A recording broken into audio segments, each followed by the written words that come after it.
Hey guys, welcome to Cape and Cowl Café. I'm Nemo, and today we will be talking about Peacemaker Season 2. Was it good? Was it bad? Let's talk about it. If you guys enjoy the video at any point today, I'd really appreciate if you hit that like and subscribe button, but let's just hop right into this. Alright, so there will be spoilers for all of Peacemaker Seasons 1 and 2 in this video, so if you haven't seen it, go away. And then come back, after you see it, because I want you to watch the video. Okay, so I just finished watching the Season 2 finale for Peacemaker, and I didn't like it, all right? Oh, Squidward. I know that might surprise some of you because I am very vocal about my love for James Gunn's Superman, and even more vocal about my dislike for Zack Snyder's Superman. The thing is, I'm not a gun writer, okay? A lot of people in my comments in my Superman video were like, oh, you're just a gun writer, you hate Zack Snyder.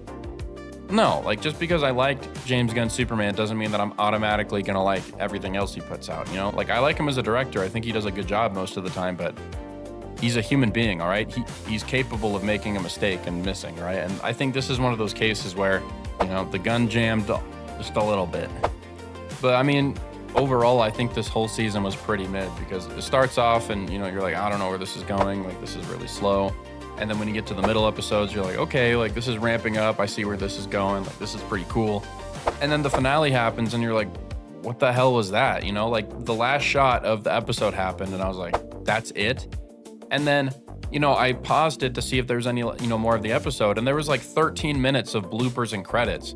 And so I thought that there was way more of the episode, but there just wasn't. I was so disappointed. But, that's not to say that the season sucked as a whole. There were some interesting concepts that they introduced, and I think that they actually implemented those ideas in a better way than most superhero media usually does, specifically the Marvel movies. I'm of course talking about the multiverse. I mean, with Marvel, the multiverse is just a giant cash cow for cameos that they can just keep milking until it's bone dry. There's nothing interesting with that anymore. But here in Peacemaker, I think the multiverse was used perfectly, and all of the cameos in this show aren't even from other universes. They are characters from the Superman movie in the same universe. It's completely different. And the reason why I think the multiverse was used better here is because they use it to explore personal relationships. It's not just about cameos, okay? We get to see Chris interact with his dead brother, who he killed when he was a kid. We get to see him interact with a different kind of version of his father who actually loves him.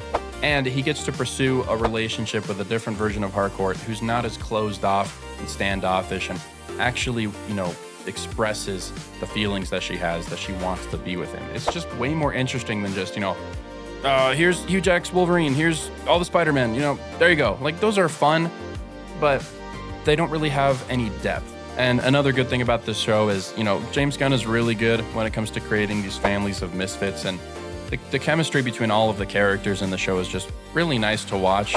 I'm never bored watching them talk to each other. The dialogue is top notch, and, they just bounce off of each other really well.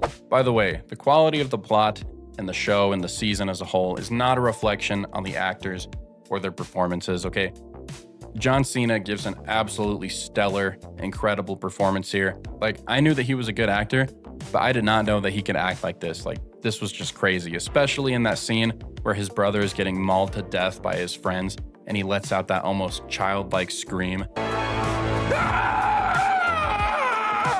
And then, he gives that little speech about how he's the worst and he brings death upon everyone he loves. It was absolutely heartbreaking to watch, and John Cena just delivered that perfectly. I mean, I've always said that when it comes to wrestlers turned actors, John Cena is what Dwayne "The Rock" Johnson thinks he is. Things will never be the same because the hierarchy of power in the DC universe is about to change.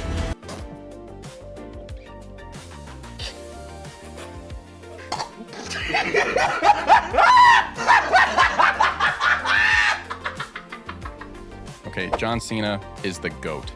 The show also had pretty good action, when it was actually in the show. I think that this season was severely lacking in good action, fight scenes. That's just something that we got a lot more of in the last season. And, I think we should get at least one or two per episode. It kind of just keeps the pacing there and it makes the end of every episode feel more epic. I don't know, there just wasn't a lot going on this time. But seriously, this show was just, it had no action in it, okay? Eagly had more fight scenes than Peacemaker. Also, what was going on with Eagly and all the other birds and like the magic, and he's like some kind of spirit totem. I don't know what was going on with that. Like, it just felt really random. I don't know.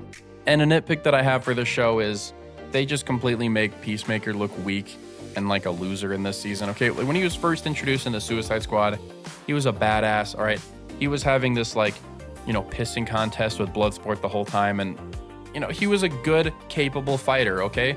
But in this season of Peacemaker, he's always getting kidnapped and he's losing fights. He's just getting bullied by Rick Sr. And, the only one badass scene that he had was when he was, killing all the Sons of Liberty in the hospital. But, I mean, looking back now that we know what we know, like, that's not really as epic of a scene anymore. But he just wasn't doing a lot this time. It was just kind of boring. Now, speaking of Rick Flag Sr., I do like some of the stuff that they're setting up for the future of the DCU. Now, the only reason that I'm not 100% disappointed by the finale is because, I recognize a lot of this stuff from the comic books. You have Planet Salvation, you have Checkmate. I think that they're setting up Lex Luthor taking over the government from the inside. He's probably going to run for president. That might tie into Man of Tomorrow. And I think that these are all really interesting ideas that will be awesome to see in the future. But I don't think that they were introduced the right way. It just felt really rushed and all kind of crammed in. And by the way, I mean, James Gunn promised like some huge cameos for this show. And, the Lex Luthor cameo was pretty cool, but all the other ones were just like random losers who worked for Lex Luthor. And so for those of you who don't know, Planet Salvation in the comics is a planet that is used as a training ground for Apocalypse and New Genesis for New Gods. It is infested with otherworldly monsters, but it also has some apocalyptic technology on it, like mother boxes, boom tubes and stuff. But the US government, Argus more specifically, uses the planet as a super prison for, incarcerated metahumans. So, so in the comics, there are a bunch of villains who get sent there, and they all have to form factions and work together to survive because there's just these monsters running around. And I don't know how they're gonna do it in this universe. I obviously think Peacemaker will escape. Maybe he'll find a boom tube there. I don't know. And then Checkmate is a more interesting one because in the comics, Checkmate is just another division of Argus. It's created by Amanda Waller. And, it's just another organization that's used to monitor and fight metahuman threats. But here it doesn't look like it's a division of Argus because it's a bunch of, employees who have rebelled and they've created this organization themselves. So it'll be interesting to see how, Amanda Waller reacts to all of her former employees, breaking off and creating a new organization. All right, sorry that I'm, all over the place. I'm just talking about what comes to my mind, but back to the plot. I don't think that this season would have been as popular if they didn't go with Earth X as the alternate Earth, okay? If they just went with some other random Earth that was slightly different, I think it would have been pretty boring. And I do think that, choosing Earth X was a pretty bold move, and I think that it did work for the most part. I just would have liked to have seen more. Also, how did Peacemaker not see the mural? Okay, like, I get it, it's a joke, it's funny, but it completely broke the immersion for me, and I just thought that was so stupid. Like, I know that he's an idiot, and he's, just big and dumb, but come on, really? But yeah, anyway, like episodes 6 and 7 were really good. The drama and the suspense were just peak. I think that is like where the show is at its best.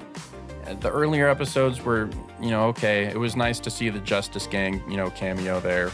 And then the finale was just cheeks. It was terrible, all right? Did we need, the episode was over an hour long. Did we need 2 full live band performances? It just was unnecessary.